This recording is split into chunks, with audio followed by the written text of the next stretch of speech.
என் நெஞ்சில் குடியிருக்கும்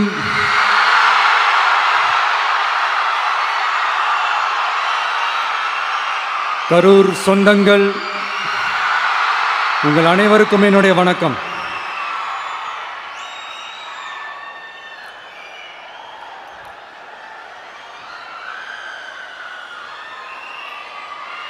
ஒரு மனுஷன் லைஃப்பில் எவ்வளோ பெரிய ஒரு உயரத்துக்கு போனாலும் மனசளவில் சில வலிகள், காயங்கள், அதை மறக்க முடியாது இல்லையா? எல்லார் லைஃப்லேயும் அப்படி தான், நமக்கும் அப்படி தான். நிறையா வலிகள், காயங்கள் எல்லாத்தையும் தாண்டி தான் வந்திருக்கிறோம். ஆனால் எல்லாத்தையும் விட ரொம்ப ஜாஸ்தியான அந்த வலியும் அந்த காயமும் எனக்கு அந்த கரூர் சம்பவம் தான்.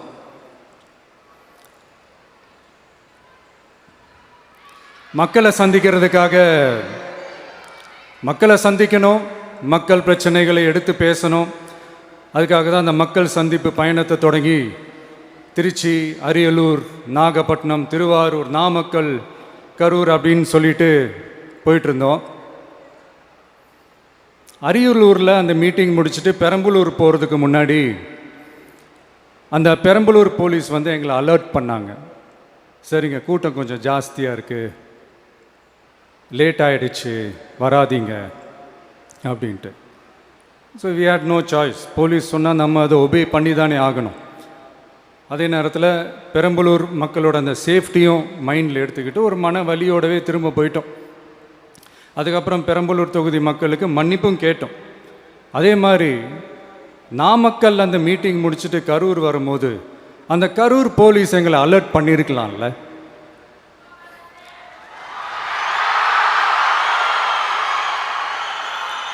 இல்லை சார், இங்கே எதிர்பார்த்ததை விட கொஞ்சம் கூட்டம் அதிகமாக இருக்குது, கண்ட்ரோல் பண்ண முடியல, வராதிங்க. அண்ட் போலீஸ் நினச்சா அவங்க அந்த மீட்டிங்கே கேன்சல் பண்ணலாம். ஏதோ தப்பாக இருக்குது, ஏதோ தப்பாக தோணுது அப்படின்னு நினச்சிட்டாலே they have all the rights to cancel the meeting. எங்ககிட்ட கேட்கணும்லாம் ஒன்றும் அவசியமே கிடையாது. ஆனால் அதையெல்லாம் எதுவுமே செய்யாமல் அந்த ஹைவேல இருந்து அந்த ஸ்பாட்டுக்கு போலீஸே எங்களை உள்ளே கூட்டிகிட்டு வந்து விட்டு அந்த நாடகம்லாம் இருக்கு பாருங்க.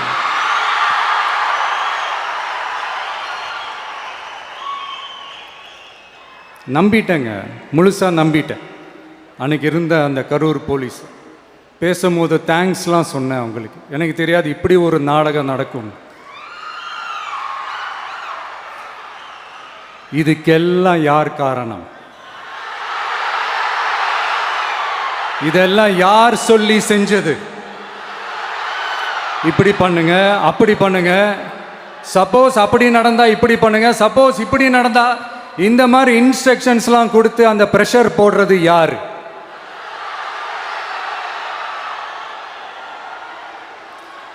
அந்த சம்பவத்தில் நம்ம யாரெல்லாம் இழந்திருக்கோம் தெரியுமா? ஒரு டிவியில் என் படமோ பாட்டோ வந்துச்சுன்னா, அம்மா விஜய் மாமா, அம்மா விஜய் மாமா அப்படின்னு சொல்லி அவங்க அம்மா கிட்ட சிரிச்சுக்கிட்டு அந்த டிவி ஸ்க்ரீனை போய் தொட்டு முத்தம் கொடுத்துக்கிட்டு என் அக்கா தங்கச்சிங்களோட தங்க பிள்ளைகளை இழந்திருக்கோம்யா. மழலை கூட சரியா வராதப்போ ஒரு பேப்பர் மேகசினில் என் ஃபோட்டோவை பார்த்தா அது சிரிச்சுக்கிட்டு அந்த கள்ளங்கபடம் இல்லாத அந்த சிரிப்பு, அந்த கடவுள் மாதிரி இருக்கிற அந்த பச்சை பிள்ளைங்களை இழந்திருக்கோம்யா. என் அக்கா, தங்கச்சி, அண்ணன், தம்பி, குடும்ப உறவுகளை இழந்து அந்த வலியோட இருக்கிற என்ன நீங்கள் ஏளனமாக பேசுகிறீங்களா? என் மேலே பழியை தூக்கி போடுறீங்களா? இப்படி ஒரு சம்பவம் நடந்துருச்சு. இது ஏன், எதனால், அதுக்கான பின்னணி என்னன்ட்டு அந்த வலியோட வீட்டில் உட்கார்ந்துட்டு இருக்கிறேன். ஓடி ஒளிஞ்சிட்டான்னு வர சொல்கிறீங்களா? வாயின்னு முன்ன இருந்தால் என்ன வேணாலும் பேசுவீங்களா?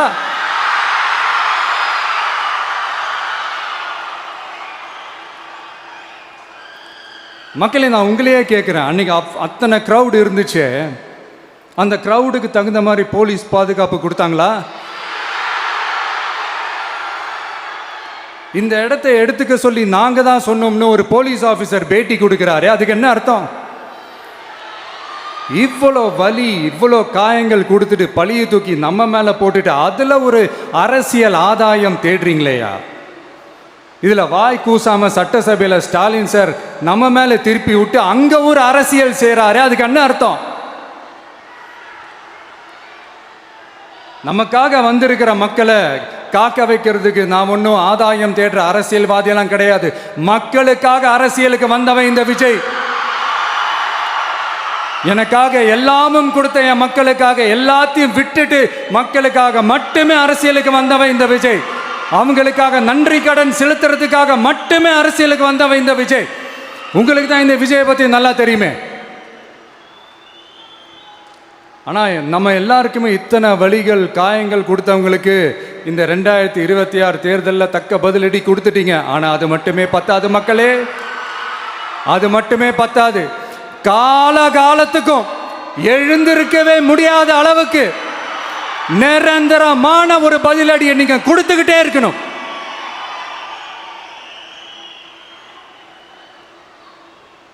இப்படிலாம் பண்ணா நான் மக்களை விட்டு ஓடிடுவேன் நினைப்பா? யார் என்ன ஓடினாலும் நான் மக்களை விட்டு எல்லாம் ஓட மாட்டேன். அன்னைக்கும் சொன்னேன், இன்னைக்கும் சொல்றேன், நாளைக்கும் சொல்றேன், தில்லா சொல்லுவேன், கெத்தா சொல்லுவேன். பணமா ஜனமா அப்படின்னு கேட்டா என் ஜனம் தான் எனக்கு முக்கியம்.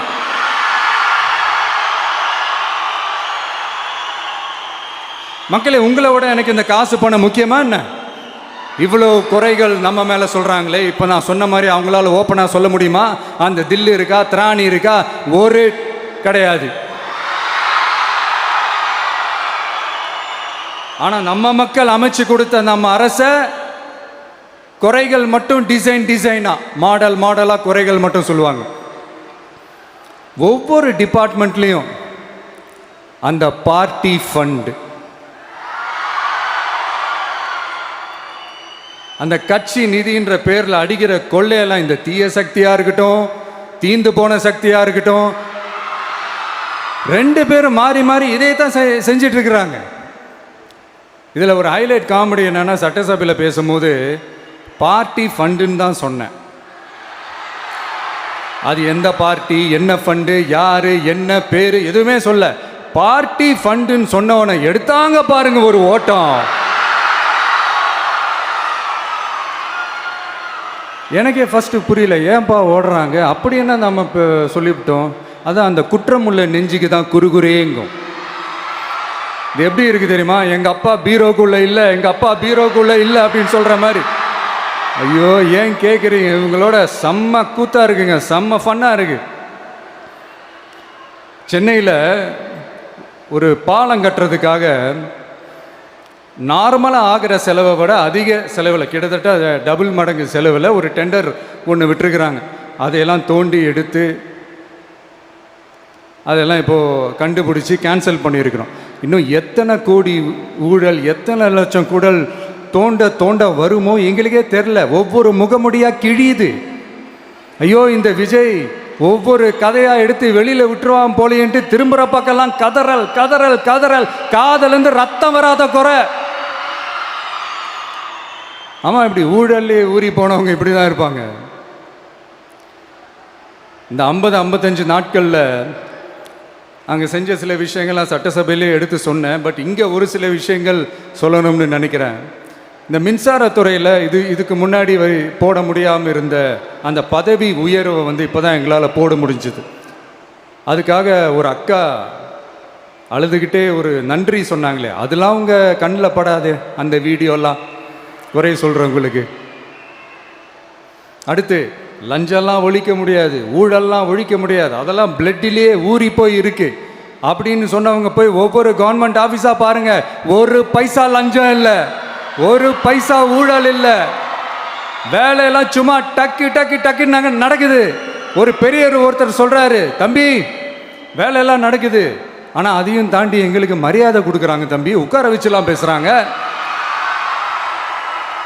இதெல்லாம் இதுக்கு முன்னாடி நடந்ததே இல்லை. அவனை போய் பாரு, இவனை போய் பாரு, இந்த ஆஃபீஸரை போய் பாருன்னு சொல்லி அலைய விடுவாங்க. இப்போ லஞ்சம் இல்லை, ஊழல் இல்லை, வேலையெல்லாம் உடனே நடக்குது. மக்கள் அப்படி ஒரு பெருமூச்சு ஒன்று விடுறாங்க. அதை பார்த்து நமக்கு அப்படி ஒரு ஹாப்பினஸ். இதுக்கு மேலே என்ன வேணும்? ஏன் இதெல்லாம் பண்ண முடியாது? மனசுன்னு ஒன்று இருந்தால் பண்ணலாம். இப்போ பண்ணலை. அதே மாதிரி இந்த எல்என்டி நிறுவனத்தோட 18,600 crore-க்கு 3 திட்டங்கள் அந்த ஒப்பந்தம் அந்த கையெழுத்து போட்டிருக்கிறோம். கிட்டத்தட்ட 8,200 பேருக்கு வேலை வாய்ப்பு. நான் சொல்கிறது அந்த 3 மாவட்டத்தை சேர்ந்தவங்களுக்கே அவ்வளோ வேலை வாய்ப்பு. குறுவை சாகுபடிக்காக 134 கோடியில் அந்த சிறப்பு தொகுப்பு திட்டம் அறிவிச்சிருக்கிறோம் நம்ம விவசாயிகளுக்காக. இப்போவும் சொல்கிறேன், நம்ம விவசாய பெருமக்களே, உங்களோட இந்த அரசு கூடவே நிற்கும். பெண்கள் பாதுகாப்புக்காக சிங்கப்பெண் அதிரடி படை, அது உங்களுக்கு நல்லாவே முன்னாடியே தெரியும். வரப்போகிற அறிஞர் அண்ணா அவர்களுடைய பிறந்த நாளில் உங்கள் அண்ணனுடைய அரசில் தாய் மாமன் தங்க மோதிர திட்டம் அறிவிக்கப்படும். இதெல்லாம் கேட்டாங்களே, வாக்குறுதி கொடுத்தீங்களே, என்னாச்சு என்னாச்சுன்னு. இந்த தீய சக்தி மாதிரி ரீல் தாய் மாமன்லாம் கிடையாது, ரியல் தாய் மாமன். எப்படி ரியல் தாய் மாமன்.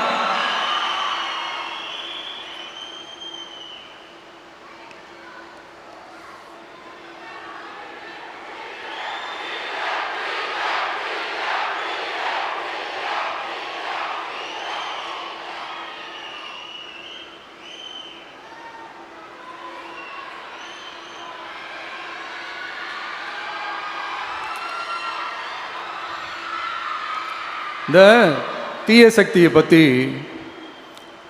அவங்க நிர்வாகத்தை பற்றி ஒரு வெள்ளை அறிக்கை ஒன்று வெளியிட்டோம்ல, அது ஷார்ட் அண்ட் ஸ்வீட்டாக சொல்லணுன்னா, ஒரு ஓட்ட பாத்திரத்துக்குள்ளே தண்ணி ஊற்றிக்கிட்டே இருந்திருக்கிறாங்க. பாத்திரம் எம்டியாகவே இருந்திருக்கு, ஆனால் ஊற்றின தண்ணி தான் எங்கே போச்சுன்னு தெரில. கடவுளுக்கு தான் வெளிச்சம். அது மாதிரி இப்போ நம்ம சொன்னதெல்லாம் சும்மா ஒரு சாம்பிள் தான். இன்னும் வரப்போகிற நாட்களில் உங்கள் அரசனுடைய அந்த விஸ்வரூபத்தை நீங்கள் பார்ப்பீங்க. அடுத்து வாயத்தொடங்க சிஎம்.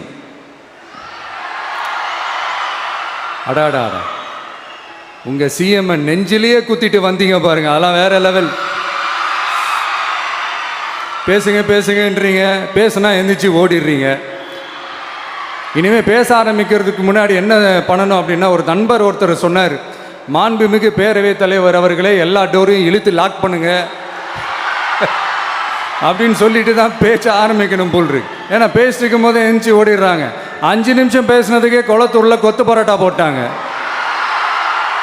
இதுக்கு மேலே பேசினா மொத்தமாக முடிஞ்சிடும், பார்த்துக்கங்க.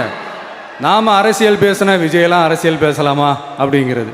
சரிப்பா, நமக்கு எதுக்கு வம்பு, நம்ம பாட்டுக்கு நம்ம வேலையை பார்ப்போம், எதுக்கு அவங்கள பற்றி பேசிக்கிட்டு அப்படின்னு இருந்தால் விஜய்க்கு அரசியலே பேச தெரில அப்படிங்கிறது.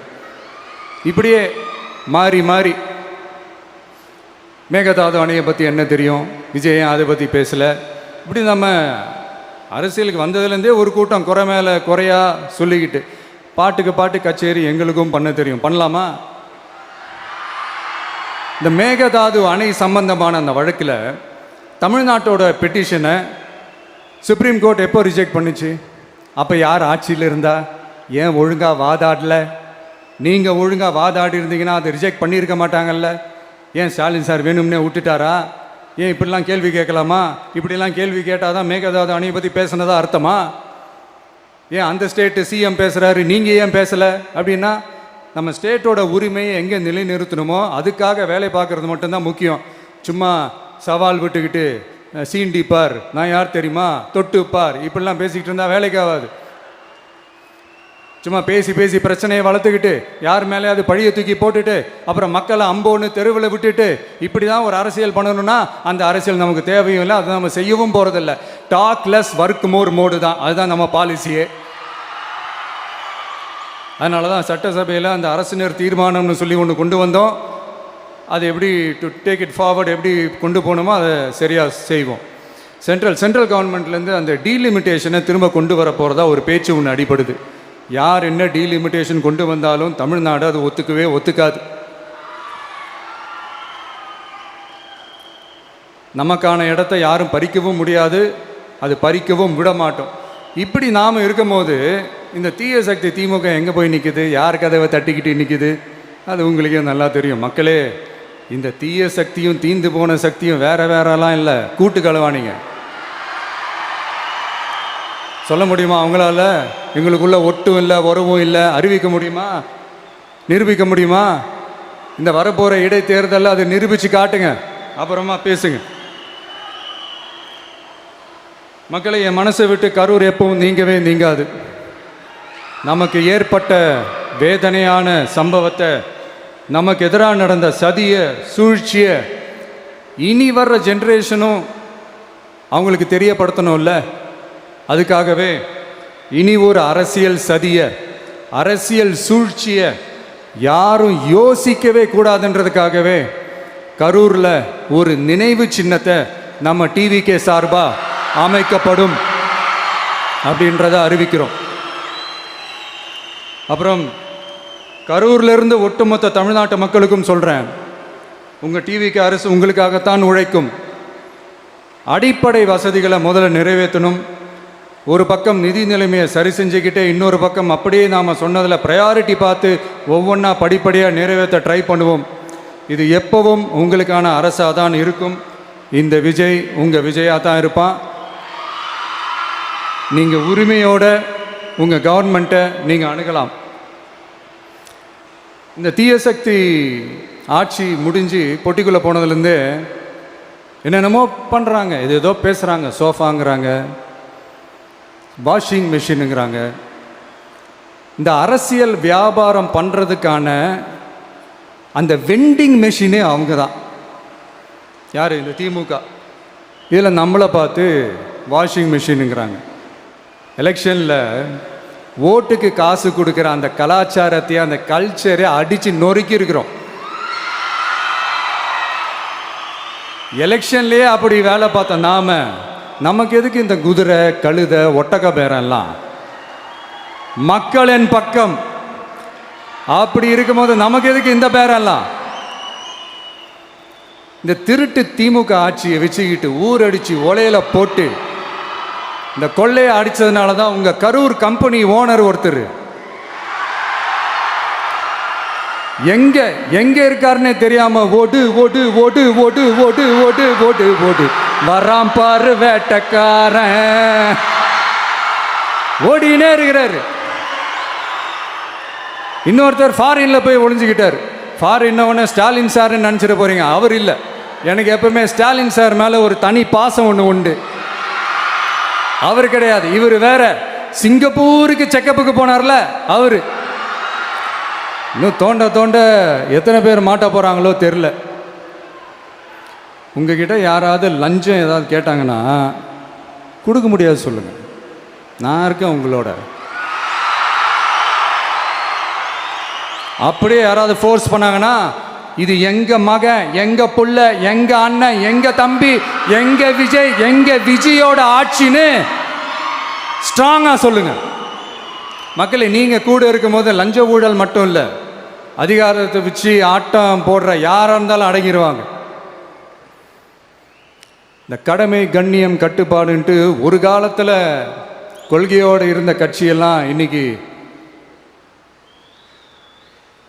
எப்படி இருக்கான்னு உங்களுக்கே தெரியும்.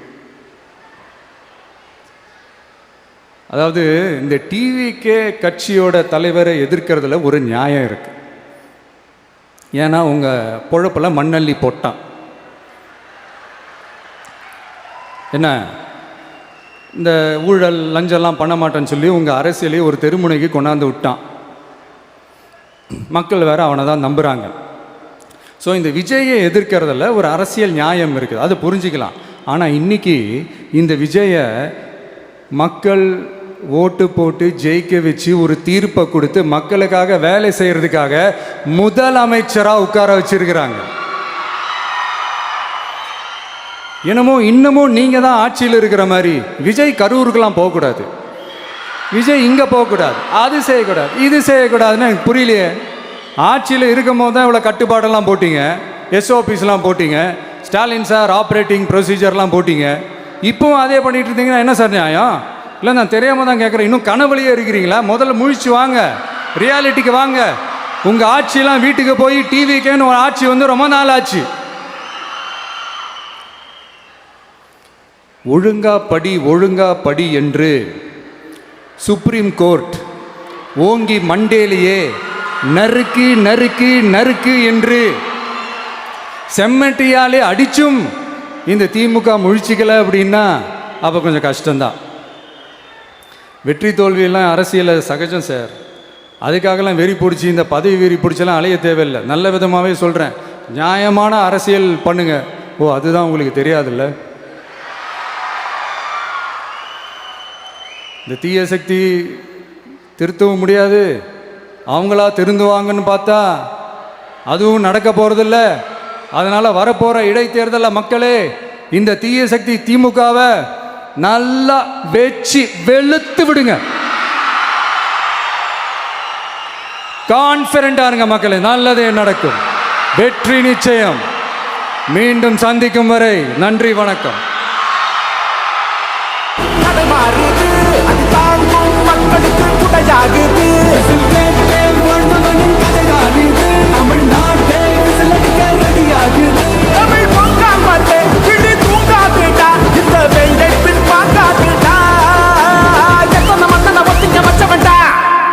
நான் தன்னந்தனியாளு, நீ நம்ம பாரு. கொஞ்சம் நான்